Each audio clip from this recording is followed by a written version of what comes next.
ஆந்திர மாநிலம் ராஜமுந்திரியில் நடைபெறும் கோதாவரி புஷ்கர் திருவிழாவின் கூட்ட நெரிசலில் சிக்கி 35 பேர் உயிரிழந்தனர்.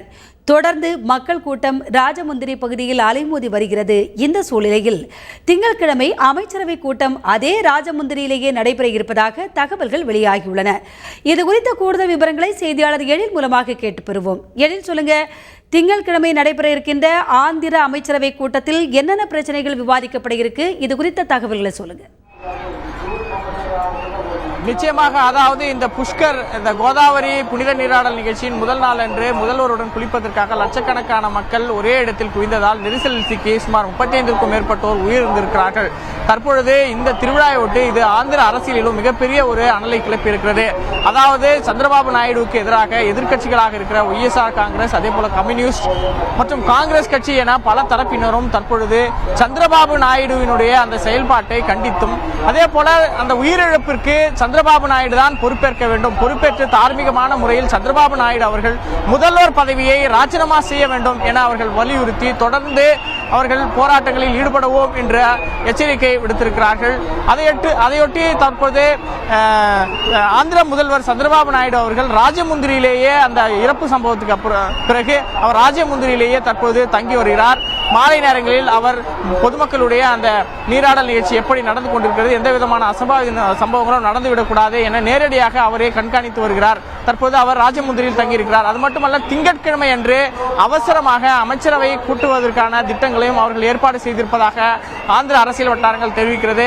அது மட்டுமல்ல, திங்கட்கிழமை ராஜமுந்திரியிலேயே, அதாவது நாங்கள் மக்களோடு தான் இருக்கிறோம், எதிர்க்கட்சிகள் கூறுகின்ற அந்த குற்றச்சாட்டுகளை மக்கள் ஏற்க வேண்டாம், இது யதார்த்தமாக நடந்த ஒரு சம்பவம், இது காவல்துறையினுடைய அந்த சட்ட ஒழுங்கு பிரச்சனையை தவிர இதற்கும் முதல்வருக்கும் எந்த விதமான சம்பந்தம் இல்லை, நாங்கள் எப்போதும் மக்களுடன் தான் இருக்கிறோம், மக்களுக்காக நாங்கள் ஆட்சி நடத்தி கொண்டிருக்கிறோம் என்று வலியுறுத்துகின்ற வகையில் அவர்கள் நேரடியாக ராஜமுந்திரியிலேயே அமைச்சரவை கூட்டத்தை நடத்துவதென திட்டமிட்டிருக்கிறார்கள். அந்த அமைச்சரவை கூட்டத்தில் சில முக்கிய முடிவுகள் எடுக்கப்படலாம் என்று தெரிவிக்கிறது. அதாவது தற்பொழுது இருக்கிற இந்த பிரச்சனைக்கு எப்படி தீர்வு காண்பது என்ற ஒரு சில முக்கிய முடிவுகள் வெளியாகும் என்று தெரிய வருகிறது. அது மட்டுமல்ல, 21ஆம் தேதி அமைச்சரவை கூட்டம் தற்போது கூட இருப்பதால் தற்போது அரசியல் வட்டாரங்களிலும் பரபரப்பு ஏற்பட்டிருக்கிறது. தொடர்ந்து எதிர்க்கட்சிகள் முன்வைத்து வருகின்ற பிரச்சனைகளுக்கு முற்றுப்புள்ளி வைக்கும் வகையில் இந்த அமைச்சரவை கூட்டம் இருக்கும் என்று தெரிய வருகிறது. சௌதாமணி, எழில், அடுத்ததா இப்போ இந்த ராஜமுந்திரி கோதாவரி புனித நீராடும் நிகழ்ச்சியில இன்னைக்கு மக்கள் கூட்டம் எந்த அளவில் இருக்கு, பாதுகாப்பு ஏற்பாடுகளும் எந்த அளவில் செய்யப்பட்டிருக்கு? நம்ம பார்த்தோம்னா இன்னைக்கு 5வது நாள், மொத்தம் 12 நாட்கள் நடைபெற இருக்கிறது. முதல் நாளிலேயே 25 லட்சம் மக்கள் இந்த இடத்தில் வந்திருந்தார்கள். இன்று 5வது நாள், அதாவது சனிக்கிழமை, சனி ஞாயிறு, நாளை இதைவிட மிகப்பெரிய பிரம்மாண்டமான கூட்டம் இருக்கும் என்று சொல்கிறார்கள். இது ஒரு வரலாற்று சாதனை மிக்க ஒரு மிகப்பெரிய மக்கள் கூட்டம் அதிகமாக கூடி ஒரே இடத்தில் நீராடுகின்ற நிகழ்ச்சி இதுவாகத்தான் இருக்கும் என்பதை நாம் நேரடியாக பார்க்க முடிகிறது. இத்தனை நாட்களாக 10 முதல் 15 லட்சம் மக்கள் வந்து கொண்டிருந்தார்கள். ஆனால் தற்பொழுது இன்று மட்டும் 35-40 லட்சம் பேர் இந்த இடத்தில் வந்து குவிவார்கள் என்று எதிர்பார்க்கப்படுகிறது. அது மட்டுமல்ல, நாளை விடுமுறை தினம் என்பதனால் பல்வேறு மாநிலங்களில் இருந்து எங்கெல்லாம் தெலுங்கு பேசுகின்ற மக்கள், அதே போல மராட்டிய மக்களும், தெலுங்கானா மக்கள், ஆந்திர மக்கள் என எந்த நாடு வெளிநாடுகள் இருந்தாலும் சரி, மற்ற மாநிலங்கள் இருந்தாலும் சரி, அவர்கள் இந்த இடத்தில் வந்து புனித நீராடுவதுதான் அவர்களுடைய ஐதீகம், அவர்களுடைய பாரம்பரியம். அந்த அடிப்படையில் பல இடங்களில் இருந்து மக்கள் வந்து குவிந்து கொண்டிருக்கிறார்கள். இதனால் எல்லா ரயில் நிலையங்களும் மிக பெரும் அளவில் நெரிசல் ஏற்பட்டிருக்கிறது. ரயில்களும் தாமதமாக வந்து கொண்டிருக்கிறது. அது மட்டுமல்ல, இப்போ இந்த ராஜமுந்திரி பகுதியில் மிகப்பெரிய போக்குவரத்து நெரிசலும் ஏற்பட்டுக் கொண்டிருக்கிறது. லட்சக்கணக்கான மக்கள் நேரடியாக நீராடி கொண்டிருக்கின்ற காட்சிகளை நாம் பார்க்க முடிகிறது.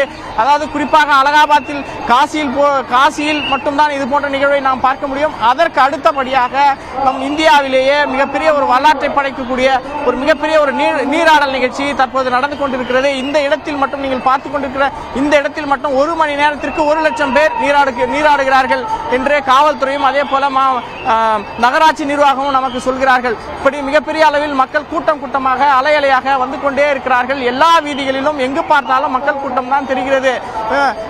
தொடர்ந்து வந்து கொண்டே இருக்கிறார்கள். போக்குவரத்து நெரிசலும் மிகப்பெரிய அளவில் ஏற்பட்டிருக்கிறது. மக்கள் வருகிறார்கள், குளித்து அவர்கள் செல்வதும் அதே போல கூட்டமாக, அதாவது அதிகாலை 2:30 மணியில் இருந்து இந்த நீராடல் நிகழ்ச்சி என்பது நடந்து கொண்டிருக்கிறது. இரவு 1 மணி வரை தற்பொழுது இந்த 2 நாட்கள், சனி ஞாயிறு என்பதனால் 2 நாட்கள் அதிகாலை 2:30 மணிக்கு தொடங்கி இரவு 1 மணி வரை இந்த நீராடல் நிகழ்ச்சி நடந்து கொண்டிருக்கிறது. இப்படி பிரம்மாண்டமான முறையில் மக்கள் ஆர்வத்துடன் அந்த கோதாவரி தாய்க்கு நன்றி சொல்லுகின்ற வகையில், அதை வணங்குகின்ற வகையில் கூட்டம் கூட்டமாக வந்து நீராடி கொண்டிருக்கிறார்கள். இப்படித்தான் தற்பொழுது இந்த 5வது நாள் நிகழ்ச்சி நடந்து கொண்டிருக்கிறது. சௌதாமணி.